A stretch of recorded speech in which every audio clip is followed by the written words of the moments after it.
So using part of the radio installation kit that I didn't need, I took and cut a piece out and formed it.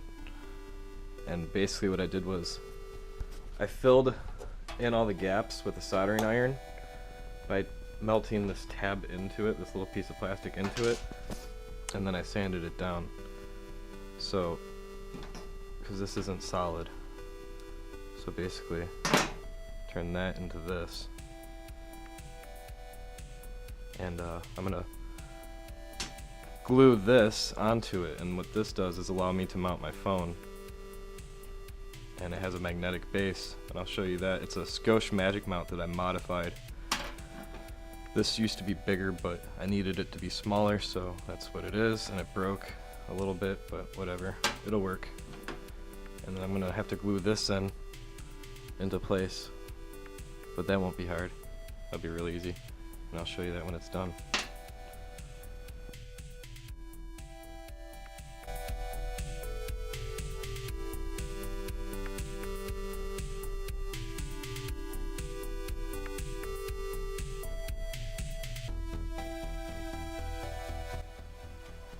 So I got it glued and taped on just to keep it in place. I'll let that sit for a while before I attempt to put any weight on it with like the mount and the phone. But that's really it, and that should put my phone like right here, and that'll be really cool. I got the charging cord coming through there. Yeah, I'm happy.